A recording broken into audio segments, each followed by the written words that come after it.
کہ دوبارہ بچے کے رونے کی آواز مجھے سنائی دی۔ تب میں بے چین ہو کر اٹھ کھڑی ہوئی۔ اتنی دیر میں میری آنکھیں اندھیرے سے مانوس ہو چکی تھیں۔ تب مجھے ہلکے اندھیرے میں نظر آیا کہ سامنے والی سڑک پر کھڑا کوئی بچہ رو رہا ہے۔ میں بے چین ہو گئی۔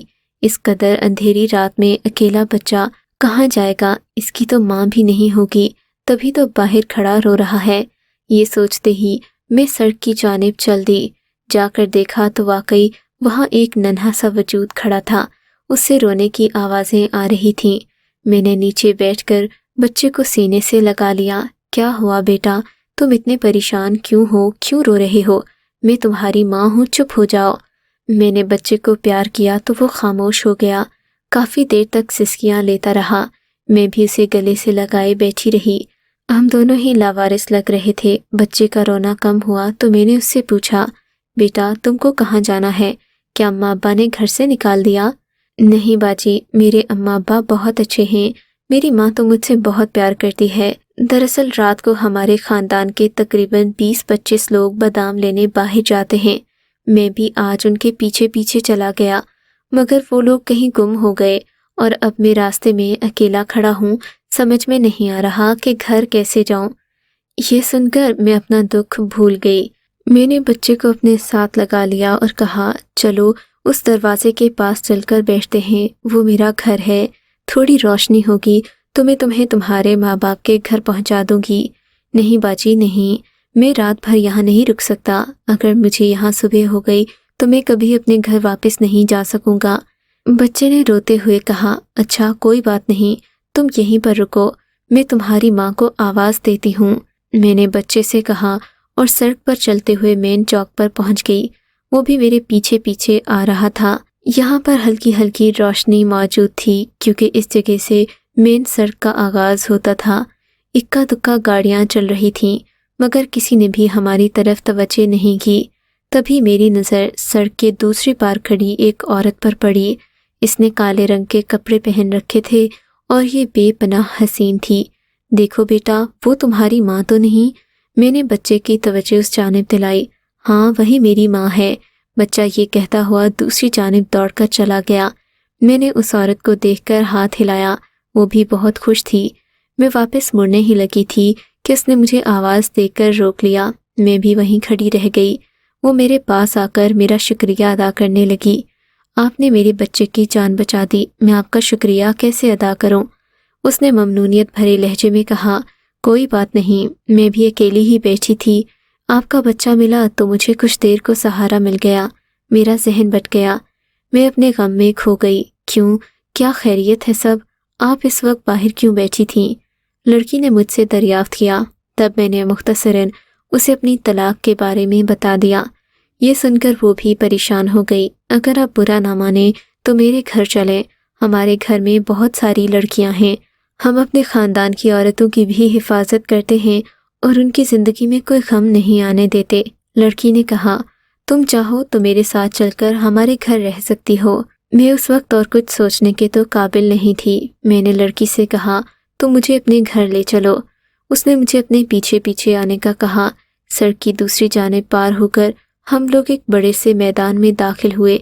یہ میدان اس سے پہلے میں نے کبھی نہیں دیکھا تھا، حالانکہ میں اس سڑک کے پار سے کئی بار گزری تھی۔ خیر اس میدان میں داخل ہوتے ہی مجھے لگا جیسے یہاں پر ایک نہیں درجنوں گھر موجود ہوں، جو رفتہ رفتہ اندھیرے میں ظاہر ہوتے گئے۔ پھر یہ مجھے ایک الگ کمرے میں لے کر گئی۔ وہ بچہ اب کہیں چلا گیا تھا، صرف عورت ہی میرے ساتھ تھی۔ عورت مجھے جس کمرے میں لے کر آئی تھی وہ بہت خوبصورت اور پرانے طرز کا بنا ہوا تھا۔ اس کمرے کے نقش بھی انتہائی دلکش تھے جن کو دیکھ کر کسی محل کی یاد آ جاتی۔ عورت نے میری حیرانگی پر مجھے مسکرا کر دیکھا اور بولی، بیٹی رات کافی ہو گئی ہے، بہتر ہے کہ ابھی تم سو جاؤ، صبح اٹھ کر بات ہوگی۔ عورت نے کہا اور چلی گئی۔ اس کے جانے کے بعد میں بستر پر لیٹی اور لیٹتے ہی مجھے نیند آ گئی۔ نہ جانے کب میں نیند کی وادی میں کھو گئی۔ میری عادت تھی کہ میں رات کو جتنے بھی تاخیر سے سوتی، صبح کی اذان پر میری آنکھ کھل جاتی۔ آج بھی ایسا ہی ہوا۔ تھوڑی ہی دیر میں فجر کی اذان ہونے لگی۔ میں نے آنکھیں کھول لیں۔ مجھے یاد آیا کہ میں نے ابھی تک نماز نہیں پڑھی اذان کو ہوئے تقریباً 3-4 منٹ گزر چکے تھے۔ مجھے پھر نیند آنے لگی، مگر ہمت کر کے میں بستر سے اٹھی۔ وضو کہاں سے کروں یہ سوچ کر میں نے کمرے میں نظر دوڑائی، مگر یہاں کسی بھی قسم کے پانی کا بندوبست نہیں تھا۔ میں نے دروازہ کھولا کہ شاید باہر سے جا کر پانی ملے، تبھی راہداری میں آ کر کھڑی ہو گئی۔ ابھی نیم اندھیرا تھا، ہلکی ہلکی روشنی چاروں جانب پھیل چکی تھی۔ تب مجھے دوسری طرف سے ہزاروں لوگوں کے نماز پڑھنے کے جیسی آواز سنائی دی۔ آواز کی سمت کا تعین کرتے ہوئے میں اسی جانب چلی گئی۔ کیا دیکھتی ہوں کہ باہر ایک بڑے سے میدان میں 20 سینکڑوں کی تعداد میں آدمی کھڑے ہیں۔ انہوں نے سفید اور کالے رنگ کے کپڑے پہن رکھے ہیں اور یہ نماز پڑھ رہے ہیں۔ نماز میں تلاوت بھی اونچی آواز میں کر رہے تھے۔ یہ دیکھ کر مجھے بہت حیرت ہوئی۔ صف میں پیچھے بھی بہت ساری عورتیں جمع تھیں جو نماز ادا کر رہی تھیں۔ یہ دیکھ کر میرا ایمان تازہ ہو گیا۔ ماشاء اللہ، کتنے خوبصورت اور کس قدر پابند شرع لوگ ہیں، میں نے دل میں سوچا۔ اتنے میں میری نظر میدان میں ہی بنے ایک حوض پر پڑی۔ میں نے جلدی جلدی جا کر وضو کیا اور نماز میں شامل ہو گئی۔ سب لوگوں کے ساتھ مل کر میں نے نماز ادا کی۔ مجھے اس قدر لطف آیا کہ کیا بتاؤں۔ آج سے پہلے میں نے اتنی خوبصورت جماعت اور قرات نہیں سنی تھی۔ نماز کے بعد مرد دوسری طرف کو چلے گئے، جبکہ عورتیں ایک جگہ اکٹھی ہو گئیں۔ میں نے ایک عورت سے پوچھا تو وہ مجھے چونک کر دیکھنے لگی۔ ارے، مجھے کسی نے بتایا تھا کہ تم یہاں مہمان آئی ہو۔ آؤ، میں تمہیں کچھ کھانے کو دیتی ہوں۔ تم نے تو رات کو بھی کچھ نہیں کھایا ہوگا۔ لڑکی نے مجھ سے کہا۔ نہیں، تکلف کی کوئی ضرورت نہیں۔ میں نے لڑکی کو ہاتھ کے اشارے سے روک دیا۔ آپ مجھے بتائیں ناشتہ کہاں بنانا ہے، میں اپنا کھانا بنانا خود پسند کروں گی۔ میری بات پر لڑکی نے مجھے دوسری طرف آنے کا اشارہ کیا۔ یہ راستہ اندر والے کمرے کو جاتا تھا۔ لڑکی کے پیچھے پیچھے میں اس کمرے تک آ گئی جہاں کھانے پکانے کا سامان رکھا تھا۔ تمہارا جو دل کرے تم کھا سکتی ہو، لڑکی نے فراخ دلی سے کہا۔ ہاں، مگر میں تم سب کے لیے بھی کھانا پکاؤں گی، مجھے اکیلے کھانے کی عادت نہیں۔ یہ کہہ کر میں نے برتنوں کی طرف دیکھا جو سفید رنگ کے اور کھلے کھلے تھے۔ ان سب برتنوں میں دودھ اور آٹا رکھا تھا۔ تم لوگ کھانا کیسے پکاتے ہو؟ میں نے لڑکی سے پوچھا۔ اس نے سفید رنگ کے ایک برتن میں، جس میں تقریباً ½ کلو دودھ ہوگا، آٹے کا 1 کپ ملایا اور اسے ہلانے لگی۔ جب آٹا اور پانی تیار ہو گیا تو اس نے ہاتھ سے اسے کھانا شروع کر دیا۔ یہ دیکھ کر مجھے کچھ ہونے لگا، مگر میں نے اس لڑکی سے کچھ نہیں کہا۔ ٹھیک ہے، میں اپنا کھانا خود پکا لوں گی، میں نے ادھر ادھر دیکھتے ہوئے کہا۔ میں توا تلاش کر رہی تھی جس پر روٹی بنا سکوں، مگر لگتا تھا کہ اس کمرے میں کھانے پکانے کی کوئی چیز موجود نہیں۔ بڑی مشکلوں سے میں نے آگ جلائی اور آٹے سے روٹیاں بنا بنا کر توے پر ڈالنے لگی۔ اس کے ساتھ ہی مجھے خیال آیا کہ اگر تھوڑی سی مقدار تیل کی بھی ہوتی تو میں کوشش کر کے پراٹھا بنا لیتی۔ اگرچہ مجھے کام کرنے کا سلیقہ تو تھا، مگر یہاں چیزیں پوری نہ تھیں۔ تب میں نے باہر نکل کر ایک لڑکی سے تیل کا پوچھا۔ کہنے لگی، یہاں تیل تو نہیں، البتہ منوں کی تعداد میں بادام ہیں جن سے کبھی کبھی تیل نکالا جاتا ہے۔ باداموں سے تیل نکالنے میں تو بہت وقت لگے گا، میں نے پریشانی سے کہا۔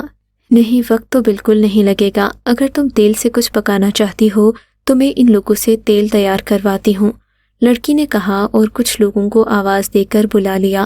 لڑکی کے اشارے پر 3-4 نوجوان آ گئے۔ انہوں نے بادام کو ایک چکی نما چیز میں ڈالا اور پھر اسے اوپر سے دبانے لگے۔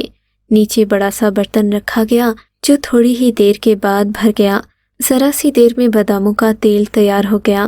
یہ دیکھ کر میں حیران تھی کہ اتنی مقدار میں بادام یہ لوگ کہاں سے لاتے ہیں۔ بہرحال میں نے باداموں کے تیل سے ہی پراٹھے بنا لیے جو بہت ہی لذیذ بنے۔ تھوڑی ہی دیر میں چائے بھی پک کر تیار ہو گئی۔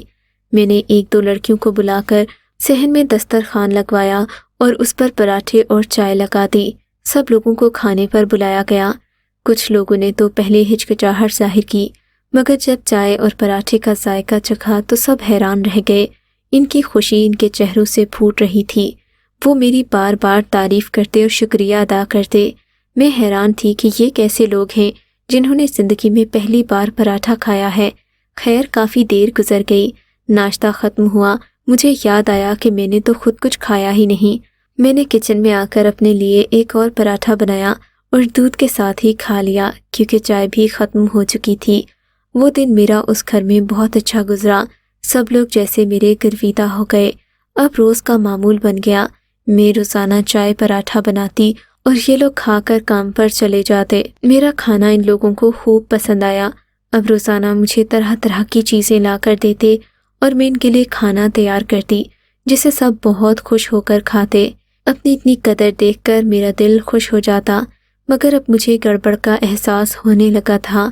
مجھے جو عورت یہاں لے کر آئی تھی اس نے کہا تھا کہ تم اپنی عدت کے بعد ہی یہاں سے جانا۔ اگر عدت سے پہلے جاؤ گی تو تمہارا اپنا نقصان ہوگا۔ ویسے بھی اس گھر میں رہنا تمہارے لیے آسان ہے، میرے لیے تو واقعی اس گھر کی زندگی جنت کے جیسی تھی۔ میں صبح اٹھ کر ناشتہ بناتی، سب لوگ خوش ہو کر کھاتے اور سارا دن میری تعریفیں کرتے، مگر میں اپنے گھر واپس جانا چاہتی تھی۔ اب اماں ابا کی یاد آ رہی تھی۔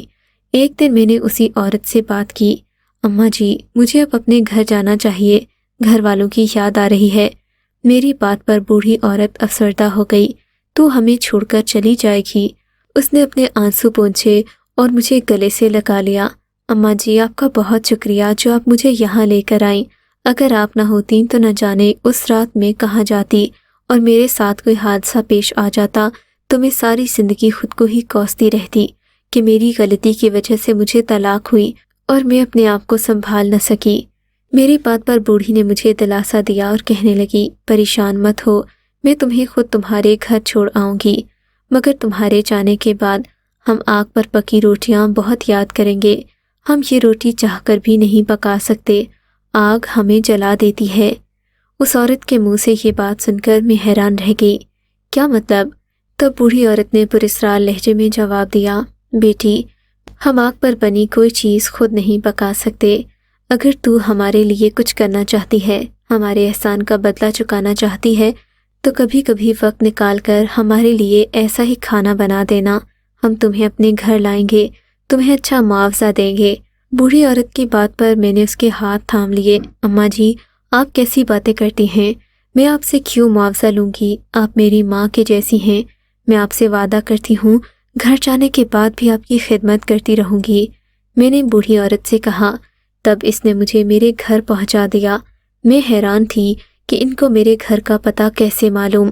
خیر پلک چھپکتے ہی میں اپنے گھر پہنچ گئی تھی۔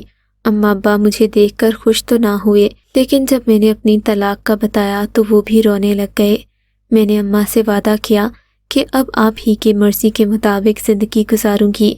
اماں ابا نے کچھ دن مجھے اپنے گھر رکھا اور پھر میری ایک معقول آدمی سے شادی کر دی۔ میری شادی ایک قریبی گاؤں میں ہوئی تھی۔ میرے شوہر ایک مسجد میں امام تھے، وہ میرا بہت خیال رکھتے، مگر مجھے بوڑھی اماں کی یاد آتی، میں ان کے لیے کچھ کرنا چاہتی تھی۔ ایک دن اپنے شوہر سے بات کی، ان کو ساری کہانی سنائی تو وہ کہنے لگے، تم کس قدر معصوم ہو زارا، تمہیں اتنا بھی نہیں معلوم کہ وہ انسان نہیں جنات تھے، بھلا انسانوں کو ایسے کاموں سے کیا الجھن، یہ جنات ہی ہوتے ہیں جو آگ سے دور بھاگتے ہیں۔ خدا کا شکر ادا کرو کہ اس رات تمہیں نیک جنات مل گئے، اگر وہ شیاطین ہوتے تو نہ جانے تمہاری لاش بھی تمہارے ماں باپ کو ملتی یا نہیں۔ ان کی بات سن کر میں حیران بھی رہ گئی اور خوفزدہ بھی ہو گئی۔ انہوں نے مجھے سختی سے منع کر دیا کہ اب میں دوبارہ اس جگہ کا رخ نہ کروں۔ میں اپنے شوہر کے حکم کی پابند تھی، اسی لیے خاموش ہو رہی، دوبارہ وہاں کا چکر نہیں لگایا، مگر آج بھی ان لوگوں کی یاد آتی ہے تو اپنا آپ انتہائی خود غرض لگتا ہے۔ اگر آپ کو یہ کہانی اچھی لگی ہے تو اس ویڈیو کو لائک کیجیے اور اس طرح کی مزید ویڈیوز دیکھنے کے لیے ہمارے چینل کو سبسکرائب کیجیے۔ اور ہاں، اگر آپ کی کسی دوست، رشتہ دار یا بہن کے ساتھ خدا نہ کرے ایسا کوئی واقعہ پیش آیا ہے تو ہمیں کامنٹ سیکشن میں اس کے بارے میں ضرور بتائیے۔